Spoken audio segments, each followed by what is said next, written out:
So, what Pokemon type has the best designs? I'm sure your favorite Pokemon, or the collection of Pokemon whose designs you like the most, come from a wide variety of types. After all, each and every one of the current 18 types in Pokemon have at least a dozen designs that I think we could all agree are amazing. However, let's take a deep dive into each and every Pokemon type and figure out which type contains the most designs that are popular, well done, creative, or just flat out great. However, art is pretty subjective and I'm just one guy.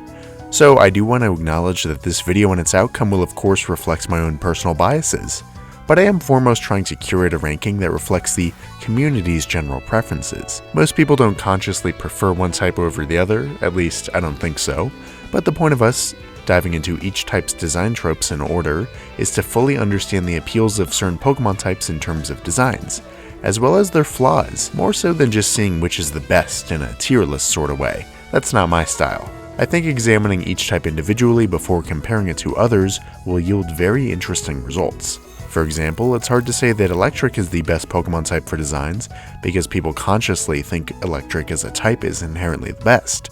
However, we could make the argument that Electric is the winner because people seem to like friendly, vibrant, and athletic designs, and Electric as a type contains a lot of the designs that fit that preference. That's just an example though. Basically, we'll just try to answer this. Which type and its design tropes, elements, expectations, and patterns lead to the most designs that people generally tend to like and consider a great design? Before we get into it, I want to mention that this week's video is brought to you by my patrons. That's right, making videos like this is a huge undertaking and I couldn't do it alone. So the newly launched tamvalleyPavillion is a great place where you can directly support me and the channel and make videos like this possible. In exchange, you can get great rewards, like an exclusive role, and even channel on the Discord, where you can vote on new video topics and see art before it's revealed in videos, or a shout out in each video I make. If those rewards sound like something that you would like, please make sure to get them by checking out the link to the Patreon right down below to become a researcher, professor, or guardian of the channel today. Now onto the video. We're going in alphabetical order here, so the bug type will kick us off. Firstly, to address the Scolipede in the room. Whether you have a preference for the bug type depends on whether you're adverse to these creepy crawlies in real life. I certainly am, but I can still try and be objective in my analysis of whether this type has good designs or not. It's important to note that many Pokemon types can be divided into multiple categories that help us further understand how the designs are broken up and what general trends they follow. Bug type has two major categories, insectoid and humanoid-like. No, that doesn't mean every single bug type falls under one of these two umbrellas. We'll talk about the exceptions later, but most do. So understanding the positive and negative design tropes for each of the two major categories is a great way to see how the bug types fare as a whole. We'll be doing the split category things for a lot of the types today too, by the way, with what I show on screen being key examples, not every single member of this category, so keep that in mind. Anyway, on the insect end, we predictably get a very large pool of Pokemon with body plans based closely upon real insects, or at least arthropods. The head, thorax, and abdomen are distinct segments here, with clear divisions that each sport their own wings, appendages, or antennas. That means a lot of these Pokemon have pretty similar and predictable outcomes, going from a simple larval stage to something more segmented, with sometimes a cocoon form in between. Often we have Pokemon based off of butterflies, moths, bees, or beetles that fit this bill. And since the first category relies not only on accuracy and predictability, morphologically but also conceptually, it often means that these Pokemon have pretty similar powers or broad concepts that influence their designs or secondary types. You'll notice that a lot of these Pokemon incorporate the flying type, since a lot of their designs sport wings, and their main thing is the ability to achieve flight, or the poison type, to denote the corrosive acids, powders, or dust associated with a lot of bugs, or the general societal reputation for them being somewhat gross or undesirable.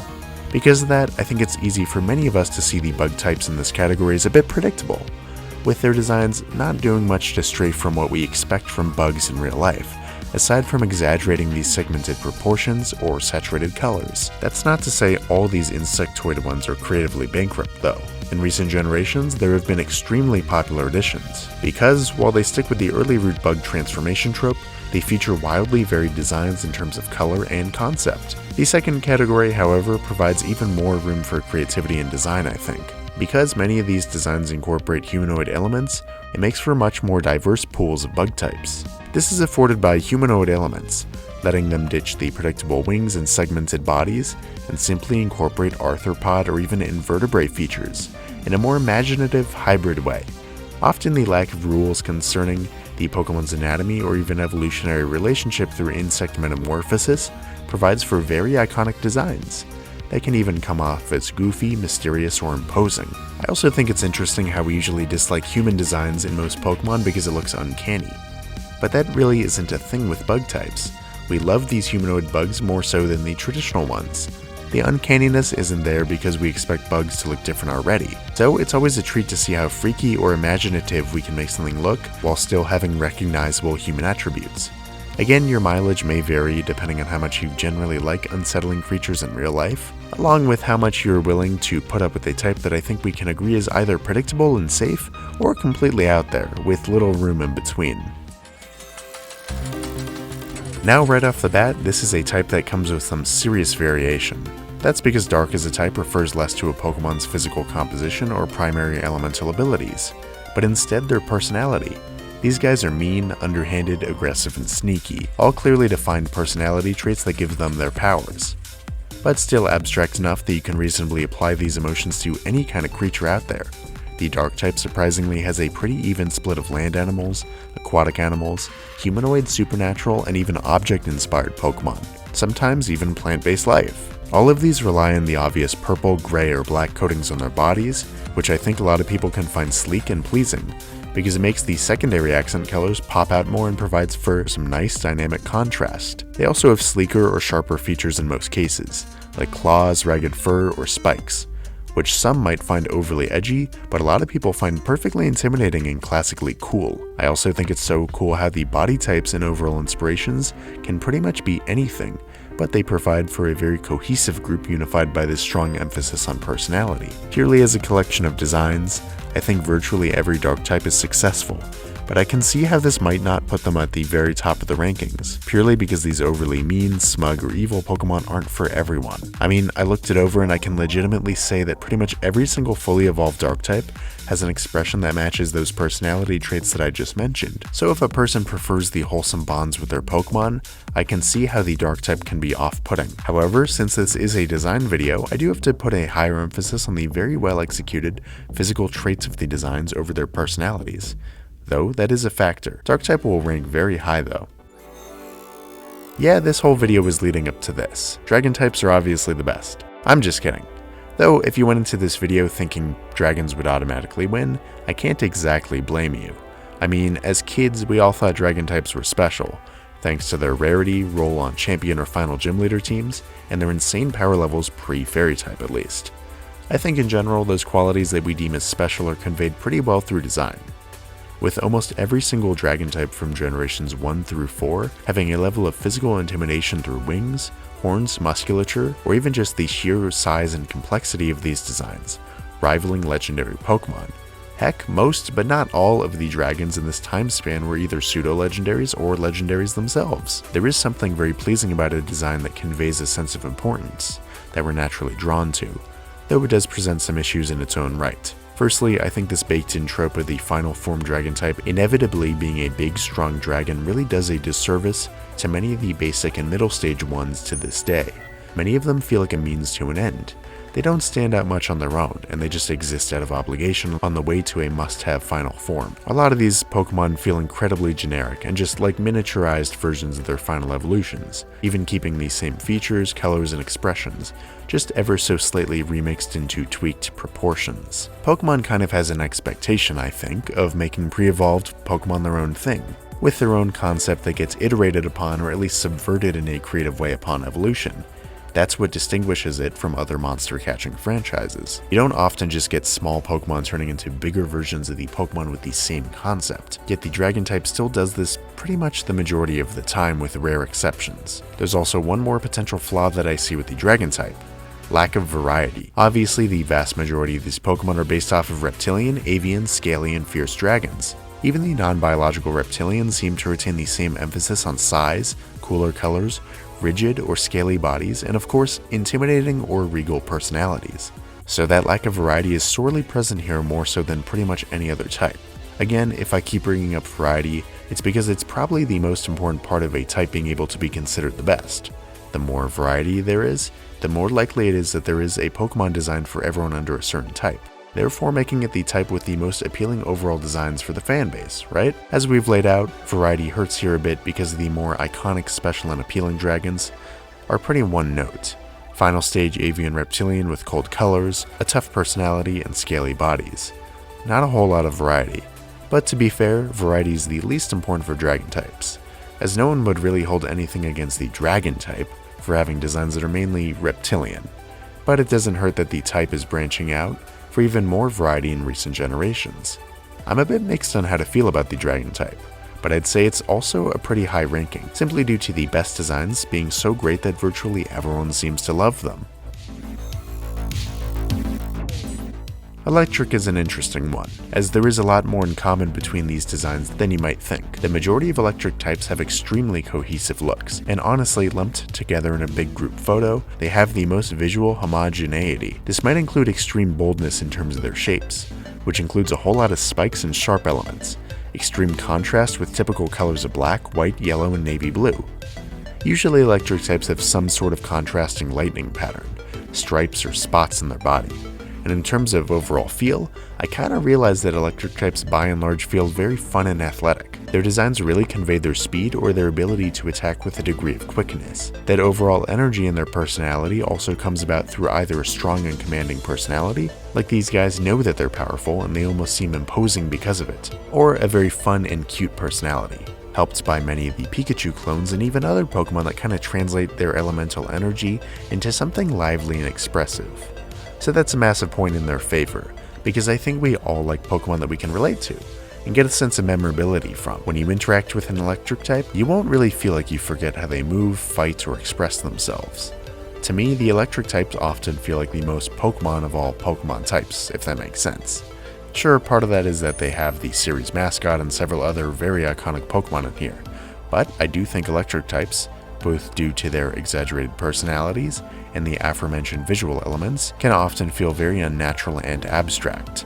A lot of their designs do have clear inspirations from the real world, but again, settle into feeling more just like a Pokemon than a creature inspired by real world things. Again, I don't know if that makes sense. This is due to a lot of their origins being simply the concept of lightning or electricity blended with a mammal, along with those relatively simplistic, sleek, and high contrast designs that also just kind of make them feel artificial, toy-like, or very cartoonish. It's hard to imagine a lot of these guys in the wild, living in natural habitats. There's a reason why you find a lot of electric types in urban environments as rare encounters, or in their region's equivalents to power plants. So if you value your Pokemon feeling more like rugged creatures with ties to recognizable elements, electric might not be for you. However, they'll rank pretty highly due to the relatively confined, but still very universally appealing strong personalities. Here, these Pokemon can essentially be anything inspiration-wise, just constrained by pink colors and cute, friendly personalities. But even more so, the fairy type is unified by origin, not personality or even power.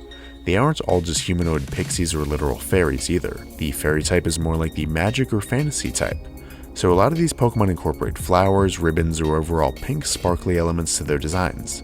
These are often seen as incredibly feminine, which can be seen as a point against this type for a lot of people with bias against these design elements, who prefer masculine or gender-neutral coded Pokemon. However, a lot of recently introduced fairy types that were specifically created for that type, not retypes, have branched out a bit and have gone full fantasy, with plenty of abstract designs that can sometimes exude a sense of eeriness, alongside ones that feel extremely epic or powerful, kind of like the dragon type. A good percentage of fairy types feel special nowadays for those reasons, so it's easy to break the fairy type into two camps: the early game cute ones and the late game magical ones. And with the exception of some early retypes, I also like how the type feels very original. Like each design, whether it evolves or not, stands completely on its own. Again, like the dark type, due to that strong emphasis on conveying a unity of design through personality or energy, rather than physical elements. Knowing that the fairy type is leaning more towards being abstract fantasy rather than just cute leftover psychic or normal retypes really excites me as the franchise moves forward, because it feels just limitless design-wise, as any type can be. However, this video is about what we have so far, not what might come in the future. So the overall presence of overwhelmingly pink, round, and feminine Pokemon cuts down on the variety that we've come to understand is incredibly important for a type to rank high. However, Fairy is pretty solid. So remember the category thing that we came up with in the beginning of the video? Well, fighting fits pretty cleanly into two categories. Extremely humanoid and representative of a real-world fighting style, or not that, meaning all the rest, which is rare. All that goes to say that fighting is incredibly cohesive design-wise, almost entirely comprised of Pokemon that use one particular style of fighting, martial arts or otherwise, which is the main focus of their existence. Thus, it's the central focus of their design, and that's mainly conveyed through unified elements of defined legs or forearms with musculature, a fierce or stoic expression that generally reads as more intelligent than the average Pokemon, and in many cases, elements that are meant to allude to clothing, subtle or not. So all of this obviously results in a very humanoid design. So depending on your preference for this type of design, well, that'll determine how you feel about the vast majority of fighting types. I've noticed as well that placing such a heavy emphasis on fighting types lead to many of them neglecting their secondary typing to the point where you might not even be able to tell that they're dual typed without inferring it from their color or in-game context. Many of these Pokemon have elemental abilities or inspirations, but their role in their designs is often greatly toned down because they attack with their hands and their feet through more humanoid martial arts rather than their secondary types affordances. But I guess being a fighting type just kinda means that your primary way of fighting is with martial arts, or through some physical manner. If their elemental types were the focus, well, they just wouldn't be fighting types. So I guess that's an automatic drawback of the fighting type if we're again looking for the good old variety. But on the topic of variety, recent generations have done a great job of allowing Pokemon to hold the fighting type in more subtle ways. As in, they don't either expressly represent a single martial art, or if they do, it's toned down significantly in favor of a more balanced design that incorporates their second typing. So that adds some variety to the fighting type, but even these designs lean towards more fierce, masculine, muscular, and generally upright, less animalistic designs. So I'm certainly not saying that fighting type has any outright negatives, but just like Fairy, inherently lacks that variety, to the point where we can look at this equally high quality pool of Pokemon and admit that it can't be considered near the best type objectively, due to that lack of something for everyone. Now onto Fire. This was a very interesting one to analyze, as I racked my brain for quite some time figuring out how to classify them. It's actually quite similar to the Electric type, with some exceptions. Firstly, the commonalities. Fire types convey a serious sense of energy, raw power, and motion through their designs. This is either through the obvious bright colors, overall fun, friendly, or energetic expressions, or more importantly, fire on the body. Whether that be through tufts of fur or plumage that look the part, or literal fire itself. All of these factors I listed are essentially guarantees or expectations for a conventional fire type design, which can be a positive. Since just like Electric, I think we all favor Pokemon that feel like lively, friendly, or dependable companions. It doesn't hurt that there are very few arthropod, inanimate, or monstrous fire types, which lends the Pokemon in this type further towards an almost uniform sense of being relatable friends. However, these factors that I listed can provide some negatives, since unlike Electric types, fire types can't exactly get away with being abstract. What I mean by that is that red as a color alone doesn't quite convey the same sense of heat, fire, or elemental tie-in, just the way that coloring a mammalian Pokemon blue or yellow might let you know that those Pokemon are water electric types respectively. Fire types almost need that aforementioned visual allusion to fire, or they'll feel incomplete in our eyes. Many fire types go for a more natural, cooled down, or abstract look that are often frowned upon, seen as incomplete or awkwardly plain. Or like the dragon type that I mentioned before, can almost just feel like a means to an end, the end being a complex and majestic patterning or details on the body. While plants can grow, change, and metamorphosize, fire can only just get bigger, brighter, and hotter, so inherently the progression of the element is just more predictable and sometimes boring. So while many of these final stages with fire on them can be iconic and overall desirable, many of the earlier stages either feel too plain, as I mentioned, or simply don't feel distinct enough beyond just being a smaller version of the same creature just developing a more powerful flame. This problem persists to even later generations where the concepts become more diversified, because there's simply no way to subtly allude to fire powers or the concept of heat without outright including some sort of flame patterning or coloration. And since fire is pretty much deadly to most organisms and has little to no tie-in through real biology, fire types often lack the affordance of having the typing being automatically coded through the animal or real-world inspiration. For example, a fish Pokemon more often than not can just be assumed to be a water type, without even having water patterns or a blue coloration for you to know it. So for many fire types, it's fire or bust, literally. This can put the fire type in a restrictive box, because with rare exceptions that aren't even all that popular, they're essentially all mammalian or at least vertebral creatures with some visual manifestation of fire. While this is certainly popular, especially to many of us just getting into the franchise for the first time and relishing its more exaggerated and fantastical components, it's certainly one of the most restrictive and predictable types, so we'll have to keep that in mind when ranking it. Now, there's one big obvious thing about the flying type. They all pretty much have physical wings. Yeah, along with the bug type, this is pretty much the only type that essentially guarantees a Pokemon's general design or body type before it's even put to paper. It would be an expectation to find some avian creatures here. And unlike a group of humanoid designs, it's even harder to imagine a huge percentage of people having some strong objections to this fairly inoffensive and realistic group of designs. Well, firstly, you'll notice that flying is pretty much guaranteed on the vast majority of early root bugs and birds, leading to a lot of designs that come off as athletic, friendly, fast, and adventurous, but can also be seen as somewhat plain or lacking in deep concept. Again, it's hard to rank these designs because they're by and large inoffensive. They exist for a specific purpose, but are hardly anyone's favorites on design alone. Really, the success of a flying type just comes from exaggeration. The best ones design-wise have some sort of deviation from real-world construction of avian or insectoid wings, and they lean towards something more exaggerated, pronounced, or saturated. These designs can also lean more abstract, and often allow for something that isn't wing-based but still relies on flight or gliding as a form of locomotion, which often lends to designs that can feel either goofy or extremely friendly. There's a very small percentage of flying types that succeed with the traditional wing-based avian basis, relying pretty much entirely on their color patterns and feeling of power, stoicness, and fierceness.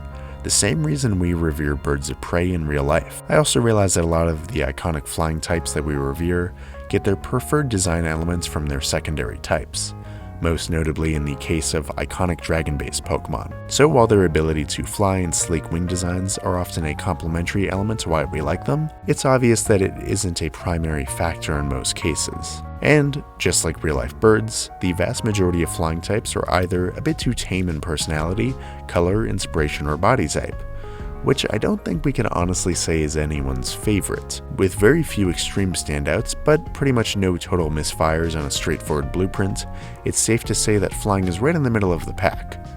A very dependable complementary type for designs.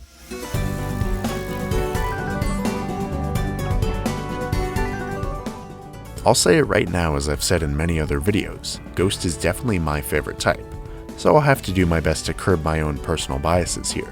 That being said, Ghost is an incredibly strong type.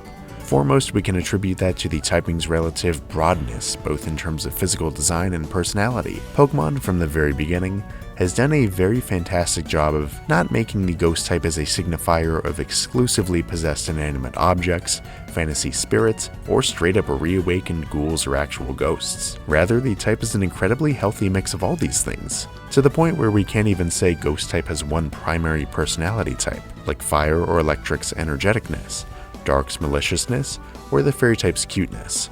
Ghost type can kinda be any of these things, and I think the type deliberately leans more often than not towards goofiness or aloofness in their designs, as the designers likely stay pretty self-aware and know this is the best fit for Pokemon's art style, where it's hard to make even the most rugged and fierce Ghost types look the part, due to their saturation, roundness, and overall comedy of using inanimate objects or ghostly blobs to represent facial features or body parts.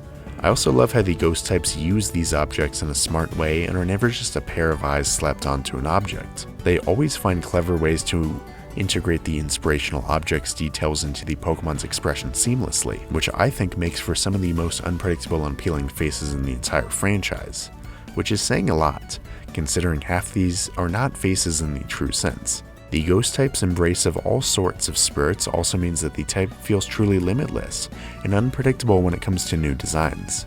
even within an evolution tree. I love how nearly every design stands on its own, and rarely ever feels like it's just the same means to a predictable end. Something I've said plenty in this video is a major point for any type. I love how two completely disjointed objects can share a relationship, as long as there's thematic congruence, and it completely makes sense, and it feels natural in the world of ghost types. Even form changes feel more exciting with this type due to a spirit's ability to reasonably alter its body or surroundings nearly instantaneously, whereas form changes with other Pokemon can often feel a bit jarring. With ghosts, it's always a thrill to see how little or big spirits will find a home in any sort of animal, object, or abstract body and make it its own. At the end of the day, ghost types are virtually all friendly spirits inhabiting a very wide variety of objects, personalities, and concepts. Even if we don't all love their spooky designs, we can admit that the ghost type is often the most creative of all, and it leads to designs that I think the widest variety of people can at least appreciate and get pure entertainment from. Grass is an interesting one, because I believe just like flying, it's actually a pretty inoffensive type overall, as many see it as a staple to the point where many of these designs feel grounded and familiar. But there are also some standouts in here too that make it a great type. Firstly, a great affordance of grass is that it's just as elementally based as fire, obviously, but it can be conveyed in vastly more ways. We see plenty of examples of hybridization, where a Pokemon's tufts of fur or its accessories are just made out of grass, or even just colored green, which is more than enough to convey the Pokemon's powers in most cases, while also making the design look desirable to most people and friendly. In the cases that there are less subtle design elements like actual foliage, or the Pokemon is plant-based rather than animalistic, well, variety is preserved here, simply due to the sheer number of different types of foliage that can be used. You can convey grassiness with leaves, flowers, vines, or wood, even abstract foliage or mushrooms. It lends for huge, satisfying variety in terms of color and shapes used, but it also creates a variety for the personality given off. Fire types are always bright, hot, and intense, so the designs come off as bold, energetic, and even aggressive. But grass type can be many things. We can find beauty in the most delicate, saturated designs, be mesmerized by the uncanny, mysterious ones, have an evolutionary reaction to the grotesque, potentially toxic ones, or find a great degree of respect for the sturdiest of gentle giants. Grass is an incredibly varied type that is a contender for the best type because of the wide variety of potential designs, and how they directly influence an equally wide mix of personalities, something that I think anyone really could find a favorite in. So a lot of people think that rock and ground types are very interchangeable, due to a perceived similarity to the earth as a whole and the dirty, rocky composition found on it. But I couldn't disagree more. To me, ground is a much more abstract type that reads less as an indicator of an element, and definitely not the personality, but more so an indicator of the Pokemon's function, how they exist in the world. But it isn't just that limited. The pool of ground types isn't just a bunch of subterranean tunnel dwellers. Rather, pretty much anything can be a ground type as long as its resistance to the elements is conveyed. So we get a wide variety of Pokemon pretty much all based off of bulky, rugged animals. They all expertly convey how they can either trudge through the elements, burrow underneath them, or are physically powerful and sturdy enough to cause vibrations, to alter the elements themselves. So we can see that it isn't limiting in concept, visual patterning, or even color palette all that much. But at the same time, it is limiting because again, virtually all final stage ground types are extremely physically bulky, to the point where it's nearly an expectation of the line to culminate in this. It can yield impressive results when the design smartly conveys a sense of sturdiness or power. It's a true testament to these Pokemon that they can look as powerful and detailed as they do, without veering into the realm of legendaries. But the drawbacks of this trope are that many of these designs can come across as grotesque, goofy, or undesirable. It's not a generalization to admit that many of the final stage ground types are some of the most unpopular Pokemon in the series, just because it feels like there's an element going overboard with their designs to make them look deliberately ugly without real purpose in their concept or personality. It's also a shame in my eyes that literally every ground type besides the Sandygast, Golett, Claydol, and Runerigus lines bears some resemblance to an animal. Your mileage may vary on this, but I think it should at least be pointed out that the ground types have branched out very little conceptually, and may not be reaching their full potential by incorporating more mythological or inanimate elements in their visual designs. For better or worse, I think that most ground types are seen by the fanbase as a middle-of-the-road type, with some extreme standout designs, but mainly a pool of very realistic feeling, bulky, and perhaps even ugly designs, even if all of them convey what they're supposed to excellently. Say what you will about the ice types competitively or whatnot, but removed from any frustrating in-game element, these designs are all top-notch from a visual standpoint. First, the negatives though. There's arguably the least amount of variety here, by an extremely wide margin, simply due to how any sort of ice cube, sheet, or crystal in real life all kinda looks the same. Translucent, pure white to very light blue in color, and obviously very cold. So to no fault of its own, ice types really do have trouble providing for a vast pool of designs, simply due to all of them incorporating ice in their bodies, whether they're biologically based or not. This also presents a problem because we want entertainment from our designs, not purely visual spectacle. I think ice types provide the most in the latter category. All the official art and even the in-game models are gorgeously rendered, shaded, and their ice is conveyed well. But that's all you're getting here. They're all delicate creatures made of ice or covered in it. There's very little variance in terms of concept or personality, or anything to suggest a deviation from the idea that this Pokemon just has ice on their body, not elementally incorporated in any strategic way, like grass, fire, and later water, you'll see, all show to be. There are a few Pokemon here and there that don't really have ice on their bodies, but rather just live in them. But that is a rarity. I like that ice types have a good variety in showcasing the different shapes that ice can form, which again are purely beautiful. It's nice that these designs have an understanding that ice can be intricate and intriguing, like a nice snowflake, or it can be sharp and imposing, maybe even a little bit of both. You have to respect that variance no matter how you feel about the individual designs. However, ice is sorely lacking in that much needed variety that we've hammered home, both in terms of an analysis of the entire type as a whole, and even within individual lines, which just have trouble switching things up. Ice as a whole gets old fast and it melts away, no matter how gorgeous any individual design may be. Normal is another one like flying, with an abundance of relatively low concept and desaturated Pokemon that are fairly straightforward and inoffensive, yet unable to rank super highly for that very reason. So first, the tropes. Normal can roughly be divided into two categories: the early and mid-game common normal types, typically based off of any number of common mammals or birds in real life, featuring friendly to neutral personalities, not that many exaggerated proportions, and an overabundance of whites, grays, tans, and browns, to further ground these Pokemon and designate them as less fantastical compared to most other Pokemon. Then we have the outliers, a smaller pool of a much more diverse group, who are pretty much normal types only because their concepts, powers, or biology itself are too niche to fall under any other type, not necessarily because they're normal themselves, far from it. These designs are often on the margins of what we can even accept as a Pokemon design due to their artificial, uncanny, or otherwise unconventional natures. So it is really hard to find a sweet spot for the normal type, which fluctuates wildly between unconventional outliers and the plain inoffensive mammals that I think many people will struggle to find memorable. This is the wastebasket type for Pokemon that are either too close to what we expect from a real animal's behaviors or biology, or completely abstract to the point of not being relatable. Plus, being normal in a franchise made to exaggerate what a living creature can be just means that normal types are designed to be less special and be more subdued and restrained from the get-go. If a Pokemon's toughness extends too far in one direction, it becomes darker fighting type. Or if it has any elemental powers, it becomes that type. In the rare case that it is a dual normal elemental, well, the design again purposely feels more restrained in terms of the entertainment it provides to honor that normalcy that designates the type. So while normal may feature standout final evolutions here and there, or an iconic basic stage, the vast majority are simply meant to fill a greater niche in-game and expense of providing top-tier designs overall. Poison is another one that I think I'm gonna have to shed my personal biases for, because I think the color purple is so neat.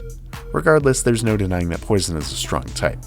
Right off the bat, I think one major affordance is that Poison, while technically an elemental attribute, is something that's a lot more passive than grass, or later rock especially for example, has to be on the body's surface in some way. So just like in real life, Poison is merely a secondary ability that many creatures have from all walks of life. So these designs have a large range from vertebrates to invertebrates to plants to even outright pollution, where we really see that spectrum of poison just as something that they use through a sting, to something physical that covers their entire body or just is their body. It's nice that poison types are like ground types and mainly convey their typing through function, where we often get very exaggerated stingers, tentacles, fangs, or just harsh elements that stick out from their design to create something memorable and fierce. That visual contrast and exaggeration extends to their color and patterning as well, where I think a lot of poison types display some of the best color palettes or body patterns in the franchise, because they mimic the elaborate surfaces of many poisonous plants and animals in real life. It's really neat that it creates something visually entertaining and mesmerizing while not always coming across as grotesque or boring. There are only really a few monochromatic sludge or venom monsters in the game, which is cool. I also love the range of personalities here, where a poison type can be brutal and violent to something more sneaky and malevolent. However, within that range, poison might be disadvantaged for the same reason that bug and dark types are. Not because there's a whole lot of pairings for those types, but rather because poison types are either physically or personality-wise mostly a range of frightening, uncomfortable, threatening, or otherwise malicious-looking creatures that could reasonably make a wide variety of the Pokemon fanbase a bit uncomfortable. Just like dark types, not everyone loves Pokemon that look dangerous or evil. And poison types simply don't have the range to make up for that. Plenty of people have aversion to thorny, toxic insects, amphibians, or plants in real life. So it's fair to assume that that same aversion may carry over to the Pokemon that we most want as partners. Overall, an upper third tier type though. Psychic is perhaps going to be the most polarizing type here, since Psychic is actually quite a broad type, incorporating many Pokemon that should honestly probably be considered under some sort of cosmic or maybe fairy type, leading to a wide mix of designs that fluctuate between extremely humanoid and some of the most abstract in the entire franchise. Regardless, there's pretty much no in between for these two categories, with just a few exceptions. The first, humanoid, reflects the fact that Psychic at its core implies some level of intelligence, and the best way to convey that is a Pokemon that's less animalistic in appearance, sporting humanoid proportions, facial features, or expressions, or even in their behaviors and mannerisms. It can be hard to imagine some of these Pokemon fitting into their natural habitats, which can be a bother for some people beyond the humanoid uncanniness. And also their expressions can come off as smug or intimidating because of their increased intelligence. It's not that we want our Pokemon to feel subservient to us, but we do want our Pokemon to feel like relatable or trustworthy partners, not hyper-intelligent creatures that see themselves as superior to us in a frightening way. However, there is some advantage to this simply because it creates an interesting creative potential. There's pretty much no limit to what can be an above average in intelligence kind of creature, so even some designs that end up humanoid later on in their evolutionary stage feel like complete exceptions to these standard rules of creating an animalistic Pokemon, and thus special. There's also no real defined way to convey intelligence. It isn't just through calculating expressions or exaggerated head sizes.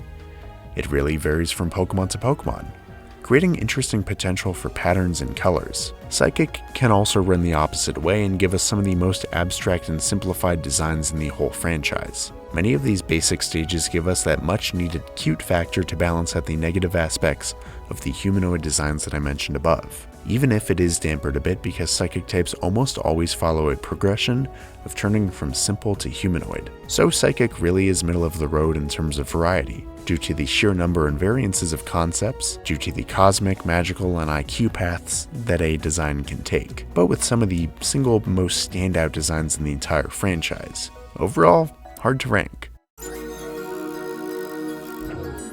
Rock is an interesting one, as it nearly runs in the complete opposite direction of several of the other types we mentioned, namely Psychic and Fighting, purely because while those types have an overabundance of uncanny humanoid designs, Rock is almost majoritarily comprised of more abstract, rugged, and non-biological appearing designs.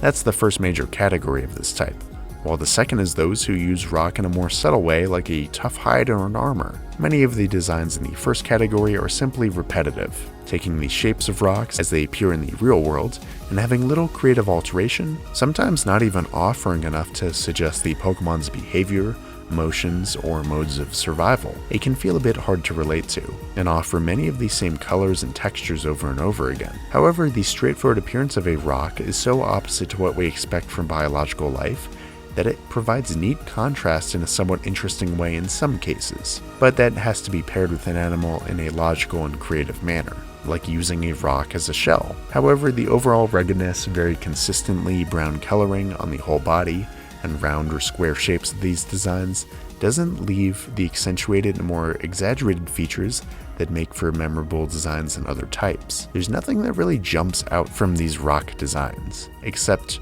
for the occasional shiny mineral. Rock is not a type of extremes or contrasts in their designs. But the second category here is a bit more exciting for everyone, I think, with rock being used as armor, or simply to denote the sturdiness of a body without it being as refined as a steel type. To mix results, this pairs very well with fearsome, bulky biological creatures, including a great number of fossils. This allows for more affordance in terms of color or even shape, as all these designs can be much smoother and thus cuter, rather than visually denoting an actual rock. It gives off a sense of primitiveness, danger, and power in most of these designs, which again isn't necessarily for everyone, as these Pokemon are at the end of the day made to feel a bit inaccessible in a more crude way compared to the elegance of dragons or even steel types, as we'll see later. But rock is a type that, despite its limitations, still has some amazing standouts. Our second to last type today is steel, a type that, with some rare exceptions, is perhaps the single easiest to point out in a design right away, but surprisingly without too many limitations on what the design can look like. Firstly, steel has a great advantage of essentially being the refined version of rock and even ground. These Pokemon look just as durable and bulky as most of those designs, while having a degree of elegance. So a lot of the more crude or grotesque designs are replaced in favor of imposing or even regal feeling ones. This doesn't limit the body type of steel type designs, which range from sleek, lightweight metal to near solid mineral and incredibly sturdy. It's so unique for Pokemon, which typically have rounded, curved joints and borders to their bodies, now replaced by complex coating that can even look like machinery. It presents a very unique visual flavor when we really take the time to appreciate how their bodies come together, interlock, and move. Nearly every steel type appears as shiny or at least silver grayish, which can perhaps be a detracting point due to the blandness, but I'd argue the opposite, since nearly no steel type is pure silver. Instead, they typically incorporate 1 to 2 accent colors that really make the design pop, because the limited use of the secondary color just feels more restrained and deliberate, in a neat way of including highlighting features or minor exaggerating ones that make the design stand out compared to the more monotone, earthy bodies of ground or rock types. Now, steel of course has some actual drawbacks, like many of these Pokemon simply feeling like artificial beings even if they aren't. That isn't to say it isn't pleasing finding them in the wild. They're all believable wild species if they're meant to be. But rather, I often find steel types to be unreliable due to their artificialness, like they're designed to be a perfect, precise being, rather than an obtainable friend. The overwhelming emphasis on bulky and masculine designs doesn't help here either. A lot of them also lack clear expressions in their official art, which really makes them the single hardest type to read, and in my opinion, the least expressive. This can be a huge detractor for many people, so we simply can't put steel close to the top. But it really is worth acknowledging how popular and successful many of its designs are, simply due to their elegance and true conveyance of power. Lastly and finally, we've reached the water type, the single most abundant type in the Pokemon world, with an incredibly diverse pool, no pun intended, of designs. There's a lot to talk about, so let's dive into it. It's not fair to split water into categories, as it's pretty much just a healthy variety of aquatic, amphibious, or in rare cases terrestrial animals with the ability to survive in, shoot out, or harness the power of water. Unlike the other two elemental starting types, the power to channel water in the body comes very naturally to living beings, and the excuse of a Pokemon to use a simple move like Water Gun lets the water type really take advantage of no need to display the elements in the body. A huge percentage of water types have no water patterns on their bodies, or even blue coloration. Unlike fire or grass types, this type doesn't need to take heavy-handed elements to show you how this Pokemon blends in, channels, or is just made of its element. You don't get the sense that most water types are made of water. Instead, they sport a variety of patterns, colors, body types that denotes the different kinds of watery environments ranging from tropical reefs to deep seas to polar glaciers, to even swamps and marshes, It truly feels like the most integrated Pokemon type with its element. Like these designs are just fitting and perfectly adapted for their habitats. It's such a great way to honor the real world's variety of environments through a variety of designs. And if there's a word or concept we've learned the value of today, it's variety. This also allows for a huge range of different personalities just like grass. But water types generally lean towards looking friendly, accessible, or cooperative, just like normal or flying types. I guess the one true criticism I have of the water types is that I simply wish that there was more subversion. Every water type feels like a believable biological creature for a watery habitat, which I know we just praised, but I think for a Pokemon type to really stand out and truly offer designs for everyone, it needs to please the crowd that desires controversial, subversive, or just unexpected standout designs. We can pretty much predict the water types that will appear in each generation, with some kind of fish, bird, invertebrate, or amphibious creatures. I just hope water type can really offer some standout designs in the future beyond what we've already gotten in very small samples, and cut down on the plain designs that we deem as dex filler. But there's no denying that water is a very top tier group, simply due to the sheer number of pleasing designs that pretty much no one could actively dislike. So we finally did it. If you've stuck around for this long, well, hopefully you learned a whole lot about the design tropes of each type. Because my confession is that the primary goal of this video was just an excuse to dive into what makes a classic and great design for each type. Not the ranking that some of you I'm sure clicked on this video expecting. However, a promise is a promise. So here's a rough top 5 that I could truly call the best objectively, simply due to the themes that we've established define a great type. Basically, they have to have a very healthy mix of variety, while also offering a few standout designs here and there. I won't dwell on this, because I spent nearly an hour telling you about what makes each type great, so you can reflect on what we've studied today, and I hope you can agree with me that these 5 types truly offer what I think we all, or at least most of us, want from our Pokemon designs. But if I didn't put too much of an emphasis on that ranking just now, well, that's because that's the point. There is no one type that I honestly can say has designs for literally everyone, one that has enough variety to satisfy everyone, and unanimously declares the very best in the franchise. The joy of Pokemon is that each type offers its own thing. We relish the opportunity to explore the dexes of each new generation, and see how they've cleverly added to what we expect from all 18 types. We enjoy the repetition, the tropes, the expectations, and the creative boundaries established by each type, because they're all so unique. Maybe not within the type itself in every case, but certainly in relation to every other type. That's how we build our teams. We want a broad mix of personalities, colors, abilities, body types, expressions, and even art styles that all contrast and play off one another. We enjoy our teams full of these contradictions, these differences.